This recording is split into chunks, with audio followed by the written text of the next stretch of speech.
নমস্কার বন্ধুরা, আরও একবার এসে গিয়েছি আপনাদের সাথে আমি সোশ্যাল রিফ্লেক্স ইউটিউব চ্যানেলকে সঙ্গে নিয়ে। আজ একটি চমকপ্রদ এবং আকর্ষণীয় ভিডিও আপনাদের সামনে আমি প্রকাশ করতে চলেছি। ভারতীয় লোকসভা নির্বাচন সম্পন্ন হয়ে গিয়েছে। দুই প্রতিপক্ষ এনডিএ এবং ইন্ডিয়া জোট যথাক্রমে 292টি এবং 232টি আসন পেয়েছে এবং এনডিএ জোট তৃতীয়বারের জন্য সরকার গঠন করতে চলেছে। ভারতীয় জনতা পার্টি এককভাবে 240টি এবং কংগ্রেস 99টি আসন পেয়েছে। ভারতীয় লোকসভা নির্বাচনে রেকর্ড ভোটে যে 10 জন প্রার্থী জয়ী হয়েছে তাদের ফলাফল সম্পর্কে আমি এই ভিডিওতে বিস্তারিতভাবে আপনাদের সাথে আলোচনা করব। আপনারা ভিডিওটি দেখতে থাকুন। মধ্যপ্রদেশের ইন্দোর লোকসভা আসন একটি গুরুত্বপূর্ণ লোকসভা আসন। এই লোকসভা আসনে বিজেপি প্রার্থী শঙ্কর লালওয়ানি বিশাল ভোটের ব্যবধানে জয়লাভ করেছেন। তিনি তার নিকটতম প্রতিদ্বন্দ্বী বিএসপির সঞ্জয় সোলাঙ্কিকে 11,70,092 ভোটের বিশাল ব্যবধানে পরাজিত করে সবচেয়ে বেশি ভোটে ভারতীয় লোকসভা নির্বাচনে জয়লাভ করেছেন। তিনি 12 লক্ষের বেশি ভোট পেয়েছেন এবং তার প্রতিদ্বন্দ্বী বিএসপি প্রার্থী সঞ্জয় সোলাঙ্কি মাত্র 51,000 ভোট পেয়েছেন। রেকর্ড ভোটে জেতা 2 নম্বর প্রার্থী হলেন কংগ্রেস প্রার্থী আসামের ধুবড়ী লোকসভা আসন থেকে রকিবুল হাসান। তিনি 9,20,000-এর বিশাল ব্যবধানে ইউডিএফের বদরুদ্দিন আলমকে পরাজিত করেছেন।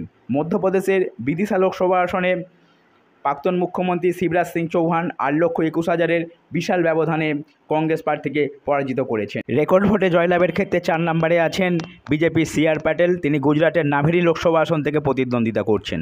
রেকর্ড ভোটে ভারতীয় লোকসভা নির্বাচনে 4 নম্বর স্থানে আছেন। তিনি গুজরাটের নাভেরি আসন থেকে কংগ্রেস প্রার্থীকে 7,73,000-এরও বেশি ভোটে পরাজিত করেছেন। রেকর্ড ভোটে জয়লাভের ক্ষেত্রে 5ম স্থানে আছেন প্রাক্তন স্বরাষ্ট্রমন্ত্রী অমিত শাহ। গুজরাটের গান্ধীনগর লোকসভা আসন থেকে অমিত 7,44,000-এর বিশাল ব্যবধানে কংগ্রেস প্রার্থীকে পরাজিত করে এমপি নির্বাচিত হয়েছেন। অমিত শাহ পেয়েছেন 10,10,972টি ভোট, বিপক্ষে কংগ্রেস প্রার্থী পেয়েছেন মাত্র 2,66,000 ভোট। এই তালিকায় 6ষ্ঠ স্থানে আছেন পশ্চিমবঙ্গ ডায়মন্ড হারবার লোকসভা আসনের তৃণমূল কংগ্রেস প্রার্থী অভিষেক ব্যানার্জি।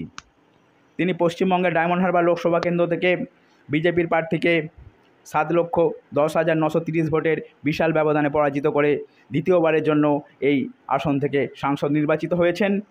এবার তালিকা আছেন আর এক বিজেপি প্রার্থী হিমাং যোশী। গুজরাটের ভদোদরা আসন থেকে হিমাং 5,82,126 ভোটের বিপুল ব্যবধানে জয়লাভ করেছেন। এবার পঞ্চমহল লোকসভা আসন আর একটি রেকর্ড ভোটে জয়ী আসন। এই আসনে বিজেপির রাজপাল সিং যাদব বিশাল ভোটের মার্জিনে জয়লাভ করেছেন। তিনি কংগ্রেস প্রার্থী গুলাব সিং চৌহানকে 5,09,342 ভোটে পরাজিত করেছেন। তালিকায় আছেন তামিলনাড়ুর কংগ্রেস প্রার্থী শশীকান্ত মেন্থিল তামিলনাড়ুর তিরুভাল্লি আসন থেকে দাঁড়িয়েছেন।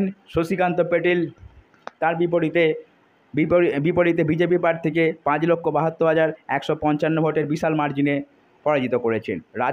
গুজরাটের রাজকোট আসন থেকে বিজেপি প্রার্থী 4,84,260 ভোটের কংগ্রেস প্রার্থীকে পরাজিত করে রেকর্ড জয়ীদের তালিকায় নাম তুলেছেন। তো বন্ধুরা, আপনারা দেখলেন রেকর্ড ভোটে জয়লাভকারী 10 জন প্রার্থীর বিস্তারিত আলোচনা। মোদী সরকার 3.0 ইতিমধ্যে গঠন হতে চলেছে। যদি ভিডিওটি ভালো লাগে আপনারা আমার চ্যানেলটিকে সাবস্ক্রাইব করবেন। যারা চ্যানেলে নতুন এসেছেন তারা অবশ্যই সাবস্ক্রাইব করবেন, লাইক শেয়ার করবেন। সর্বোপরি বলি, ভিডিওটি দেখার জন্য আপনাদের অনেক ধন্যবাদ।